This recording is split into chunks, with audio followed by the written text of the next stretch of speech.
The fight in Cannes then. Let's now join Harry Carpenter. And you're right, Des, of course, this is a no-win situation for Frank Bruno. Bruno, if he puts this man away, Chuck Gardner, in a round or two, the British press will say the man was a bum. And if he takes more than 5 rounds to do it, they'll say Frank's a bum. But that's the way it is.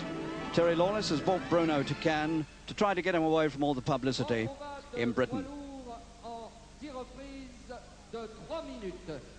Qui oppose Franck Bruno, Grande-Bretagne, professeur Monsieur Lawless, à l'Américain Chuck Gardner.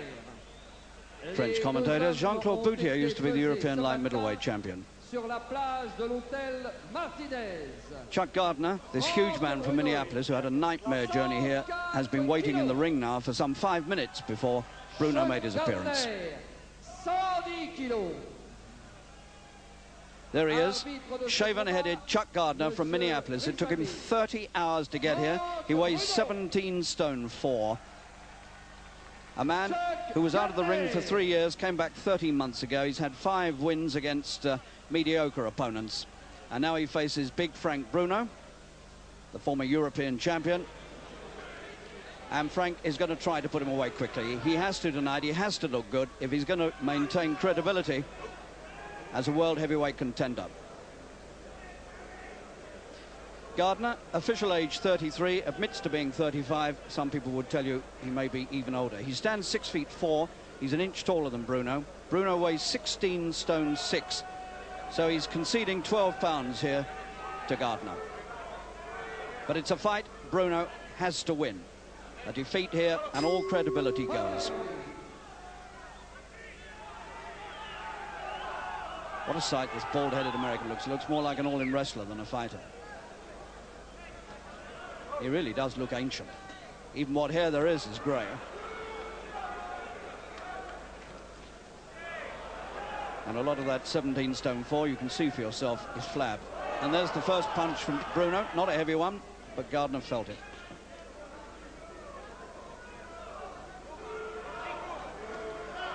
This fight being held in the Palais des Festivals in Cannes, where they screen all the films during the film festival. This is the Grand Auditorium where they're fighting. It holds 2,400 people, and it's very close to capacity.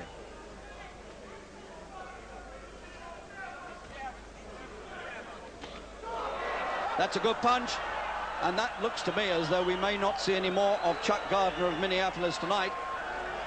One punch, that's all it took, and he's out, and good enough.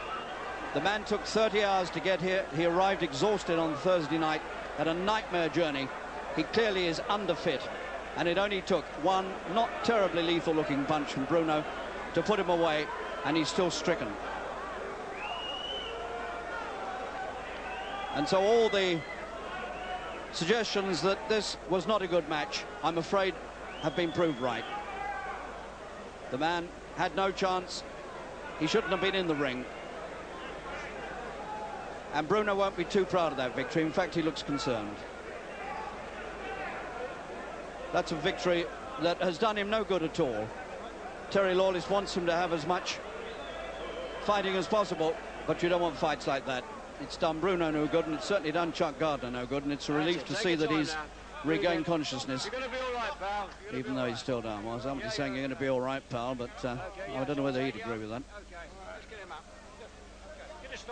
Well, it's a pathetic sight in this festival hall in Cannes.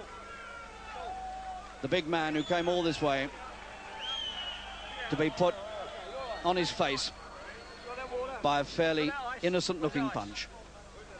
It looked like a jab.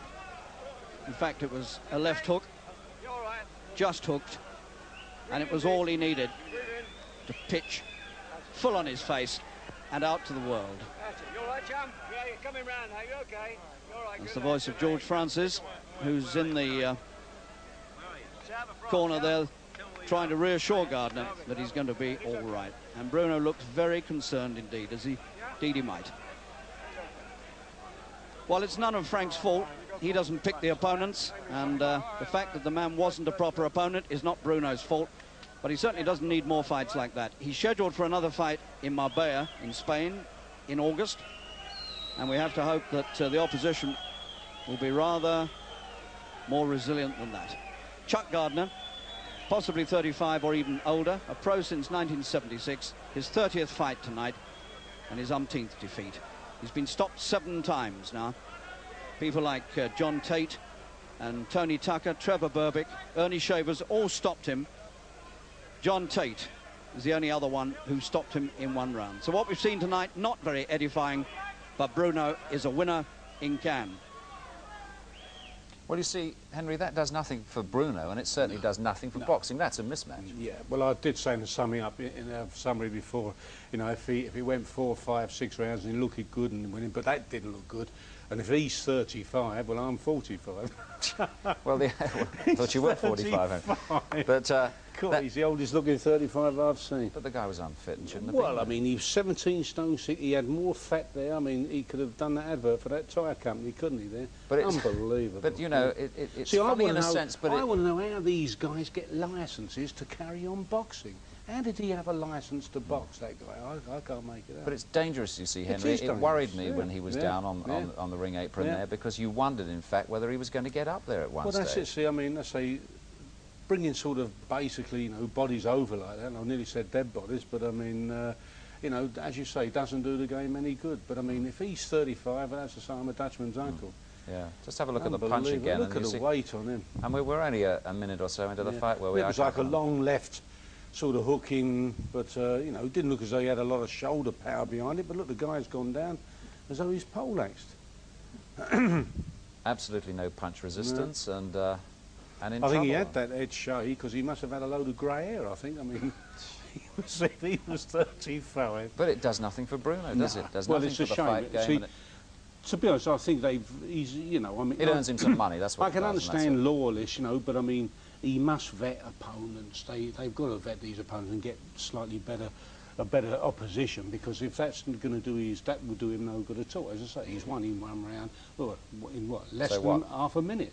Yeah. Half a minute. So that's done. He's done it. Now they are gonna crucify him in the press in the morning.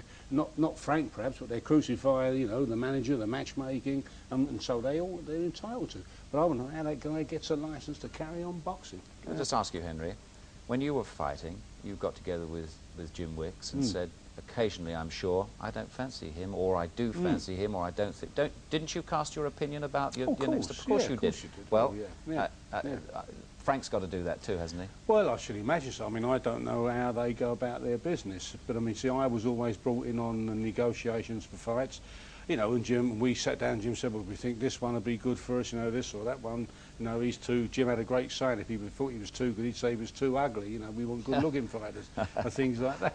But no, I was brought in on the same, but I mean, I don't know if Frank does, but I mean, looking at that guy, I mean, they must, surely agents book these fighters, they must have seen that guy. They must know what he's like. I mean, it's 17 stone 6 he was. I mean, he must have been carrying 2 stones for a flab on him there. You know? I mean, what training have he's done? I couldn't see. How could he have trained and walked in the ring like that? Right. Yeah. Well, there we are. It's our business to bring you the fight. Doesn't mean to say we have to think a great deal of it. Brendan, what did you think of that? What did you make of that? Well, I mean, you know, I hope Frank doesn't get involved in picking his opponents, because I mean, I just think, you know, that was nothing to do with Frank. It wasn't his fault he hit the guy, and but it doesn't do the sport any good, does it, really? No. I think you could have done a better job than that, Henry. Yeah, nearly. There we are, guys. Thanks for the moment. Thanks for the moment. So much for the Frank Bruno fight tonight. We kind of warned you about